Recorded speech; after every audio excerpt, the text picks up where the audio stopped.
ಸಮಸ್ತ ಕನ್ನಡಿಗರಿಗೆಲ್ಲ ನಮಸ್ತೆ ಹೇಳ್ತಾ ಇದ್ದೀನಿ. ನಾನು ನಿಮ್ಮ ಸ್ನೇಹಿತೆ ಸರಳ. ಇವತ್ತಿನ ಬ್ಲಾಗ್ನಲ್ಲಿ ನಾನು ನಿಮಗೆ ಶ್ರಾವಣಕ್ಕೆ ಹೆಲ್ಪ್ ಆಗ್ಬೋದು ಅಂತ ತಿಳ್ಕೊಂಡು ಒಂದು ಸ್ವೀಟ್ ರೆಸಿಪಿನ ಶೇರ್ ಮಾಡೋಣ ಅಂದ್ಕೊಂಡಿದ್ದೀನಿ. ಪುಡಿ ಮಾಡೋಕ್ಕೆ ಒಂದು ಮನೇಲಿ ನನ್ನ ತಂಗಿ ಬಂದಿದ್ಲು, ಅವಳು ನಾನು ಸೇರಿಕೊಂಡು ಒಂದು ಸ್ವೀಟ್ ಮಾಡೋಣ ಅಂತ. ಈ ಸ್ವೀಟ್ ಮಾಡೋದಕ್ಕೆ ಒಬ್ಬರೇ ಕೈ ಸಾಕಾಗಲ್ಲ, ಹಾಗಾಗಿ ಇಬ್ಬರು ಸೇರ್ಕೊಂಡು ಮಾಡೋಣ ಅಂತ ಈ ರೆಸಿಪಿನ ಮಾಡ್ತಾಯಿದ್ದೀವಿ. ಇದು ತುಂಬ ಟೇಸ್ಟಿ ಅನಿಸುತ್ತೆ, ನನಗಂತೂ ತುಂಬಾ ಇಷ್ಟ ಆಯಿತು ಇದು. ಅದಕ್ಕೋಸ್ಕರ ಇದನ್ನು ನಾನು ಅವಳು ಬಂದಾಗಲೇ ಮಾಡೋಣ ಅಂದ್ಕೊಂಡು ಕಾಯ್ತಾ ಇದ್ದೆ.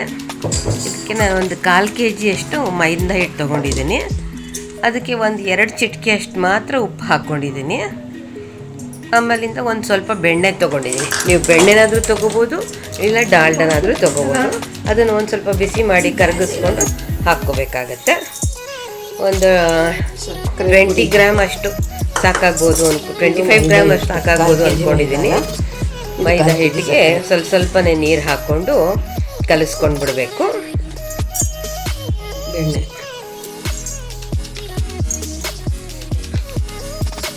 ಒಂದು 1/4 kg ಅಷ್ಟು ಸಕ್ಕರೆ ತೊಗೊಂಡಿದ್ದೀನಿ.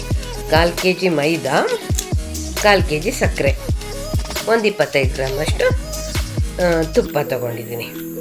ನೋಡಿ, ಸಕ್ಕರೆ ನಾನು ಮಿಕ್ಸಿಗೆ ಹಾಕಿ ನಾನು ಸಣ್ಣ ಪೌಡ್ರ್ ಥರ ಮಾಡ್ಕೊಂಡಿದ್ದೀನಿ. ಈ ಮೈದಾ ಹಿಟ್ಟನ್ನು ನಾನು ಕಲಸಿಟ್ಕೊಂಡಲ್ಲ, ಇದನ್ನೇನು ತುಂಬ ಹೊತ್ತು ನೆನೆ ಇಡಬೇಕು ಅಂತೇನಿಲ್ಲ. ಒಂದು 5-10 ನಿಮಿಷ ಇಟ್ಟರೆ ಅಥವಾ ಬೇರೆ ಏನಾದ್ರು ಕೆಲಸ ಮಾಡ್ಕೊಳ್ತಾ ಇದ್ದರೆ ಸಾಕಾಗುತ್ತೆ. ಇದನ್ನು ನಾನು ಒಂದು 5-6 ಉಂಡೆಗಳ ಥರ ಮಾಡ್ಕೊಂಡಿದ್ದೀನಿ. 1/4 kg ಮೈದಾ ಹಿಟ್ಟು ಕಲಸಿದ್ದನ್ನು ಮಾಡಿಕೊಂಡು ಹೀಗೆ ಚಪಾತಿ ಥರ ಫುಲ್ಲು ನೀಟಾಗಿ ಲಟ್ಸ್ಕೋಬೇಕು. ಆದಷ್ಟು ನಿಮ್ಗೆ ಎಷ್ಟು ತೆಳುವಾಗುತ್ತೆ ಅಷ್ಟು ತೆಳುಗೆ ಲಟ್ಸ್ಕೊಳ್ಳಿ. ತೆಳುಗೆ ಲಟ್ಸ್ಕೊಂಡಷ್ಟು ಚೆನ್ನಾಗಿ ಬರುತ್ತೆ, ಕ್ರಿಸ್ಪಿಯಾಗಿ ಬರುತ್ತೆ. ಕ್ರಿಸ್ಪಿಯಾಗಿದ್ದಷ್ಟು ಟೇಸ್ಟ್ ಚೆನ್ನಾಗಿ ಅನಿಸುತ್ತೆ ಈ ಸ್ವೀಟು. ಅದಕ್ಕೋಸ್ಕರ ಅಂತ ದೊಡ್ಡದಾಗಿ ಹೊಸ್ಕೋತಾ ಇದ್ದೀನಿ ನಾನು.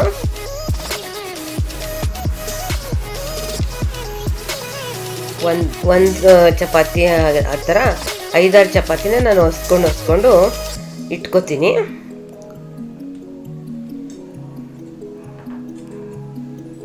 ಅಂಟ್ಬಿಡುತ್ತೆ ಅಂತ ಕೆಳಗಡೆ ಒಂಚೂರು ಮೈದಾ ಹಿಟ್ಟನ್ನೇ ಹರಡ್ಕೊಂಡು ಲಟ್ಟಿಸ್ಬೇಕಾಗತ್ತೆ.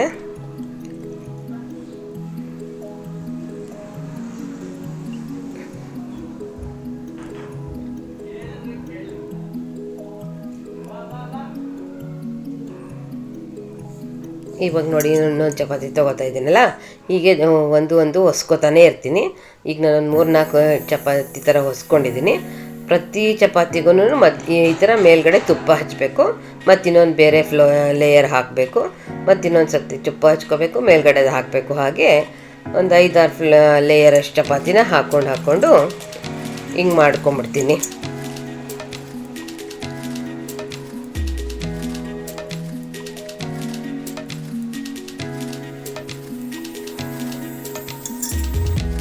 ಈ ವಿಡಿಯೋ ಇಷ್ಟ ಆಯಿತು ಅಂದರೆ ನೀವು ಈಗಲೇ ಒಂದು ಲೈಕ್ ಕೊಟ್ಬಿಡಿ.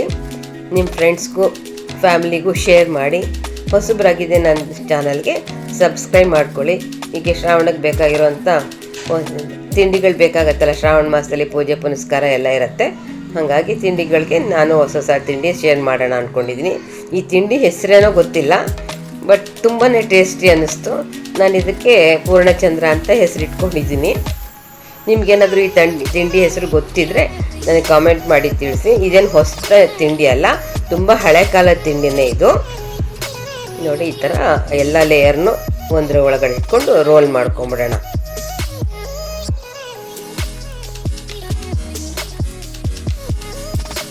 ರೋಲ್ ಮಾಡಿಕೊಂಡು ಕಟ್ ಮಾಡ್ಕೊಂಬಿಡ್ಬೇಕು.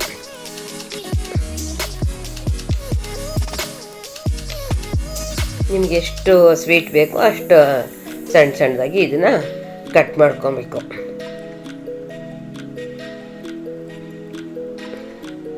ನಾನು ನೋಡಿ ಇದಕ್ಕೆ ಮಾಡ್ಕೊಂಡು ಇಟ್ಕೊಂಡಿದ್ದೀನಿ.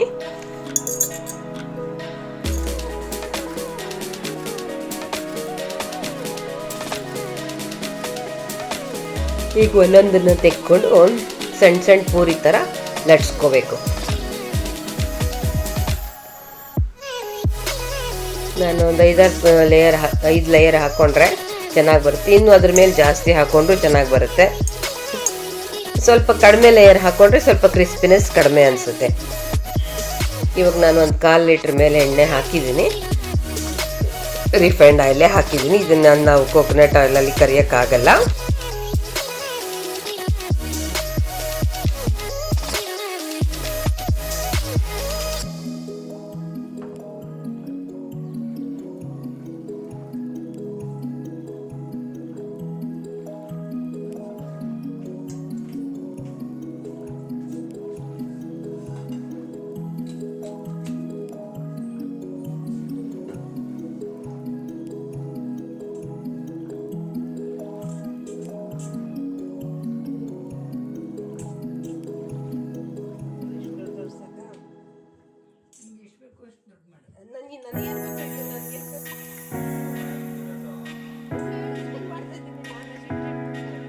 ಎಣ್ಣೆ ಕಾಯ್ತಾ ಇದ್ದಂಗೆ ನಾವಿನ್ನೊಂದು ಎರಡು ಹೊಸ್ಕೊಂಬಿಡೋಣ.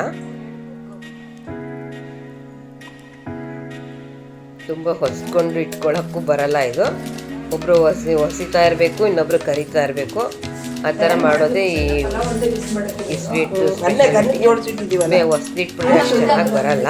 ಅದಕ್ಕೋಸ್ಕರನೇ ಹೇಳಿದ್ದು ಇಬ್ರು ಬೇಕಾಗತ್ತೆ ಅಂತ.